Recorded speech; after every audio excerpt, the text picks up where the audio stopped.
It's just how the teacher training course came into be, or how our teachings came through Swami Radha. So in 1978, the Kundalini book was printed. 1979, I took a course at the Ashram in Kundalini. And then in 1980, there was another course. It was called The Path of Liberation, with Swami Radha teaching it. And at that time in my life, I think my marriage was very difficult and falling apart. And my dad had just died, recently. And so I wanted really badly to go to be near Swami Radha and the teachings. And the path, this is what I've written here, so I'll start here. The path of liberation is supposed to be for advanced students, but I am so eager to learn from Swami Radha that my application has been accepted.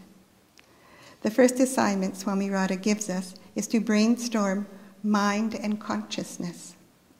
I start out enthusiastically, anything on the mind that comes to mind, and immediately I am caught in my structure. How far can I stretch the space that is contained in this body? What is the constraints that keeps the whole thing from exploding? I think of the light and how it permeates the container, opening it to knowledge. I direct and surrender so every level of consciousness is filled. By saying that, I am confirming that there are different levels to be opened and filled. Tonight there is a full moon, lighting the path as I walk up from the prayer room, walking the path of light and taking the course called the Path of Liberation.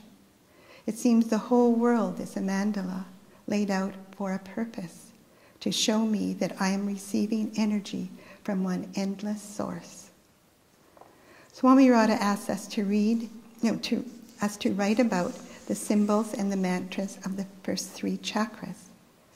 Although I've studied her Kundalini book and answered some of the questions, I haven't concentrated on the images and mantras before. The chakras look complex with many-headed gods and goddesses and fierce weapons. The mantras seem esoteric, sprinkled with Sanskrit. I decide to follow what Gurudev Shivananda did to clear the air and his mind. Chant Om loudly 3 times. Then I will write.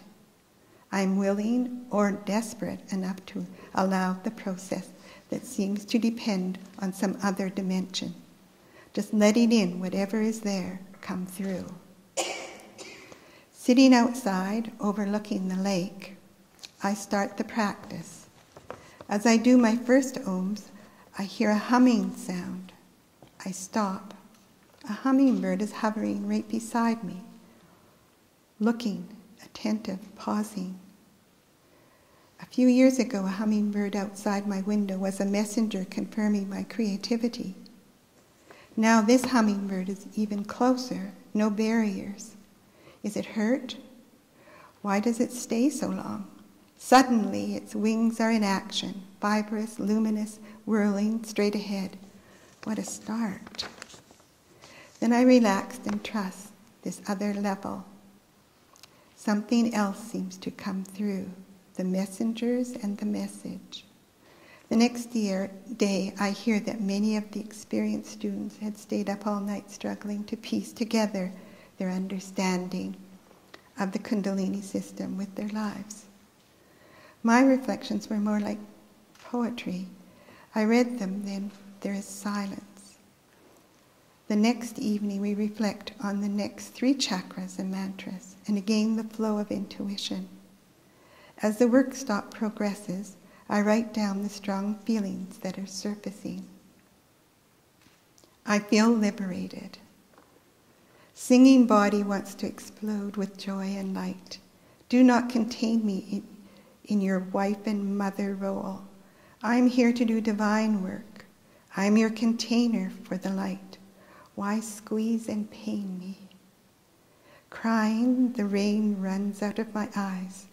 See the world in different ways and radiate instead of drawing in. The water flows from streams inside, knowing there is a never-ending source. It flows through the outer curves and touches my skin. I have an outer and an inner, and they want to meet.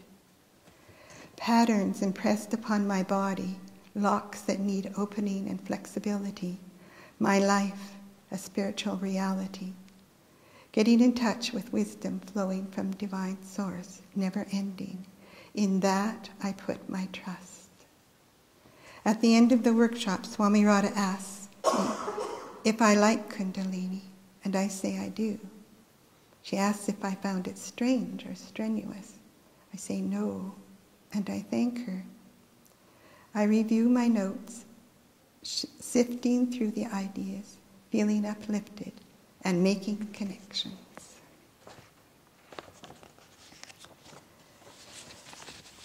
So that was her method of teaching, was to just say, here's the Kundalini system, go for it. And then at one point, having known that the Kundalini system is opened, it's like the way that was started and the way we were often taught was in this linear way. So it became non-linear and more intuitive and more up to the person to go in. But it was because I knew it would work. I knew that there's something there. And when everybody really gets involved and engaged in the Kundalini system, it really starts to come to life. And there's just no denying that. So we opened it up by that inquiry and that knowing. And when we did, like Swami Radha was really pleased. Like she said, how did you think that up? And I said, because I went to your course. And that's what you did. And it worked for me, and it works for everyone, because there's that inner knowing, and that each person is unique in the way they're going to interpret it, because we've all had different life experiences, which are very valuable. So when we start to teach, we come from that place of knowing that the Kundalini system's going to work, and that what we know from our own experience is what will help others too.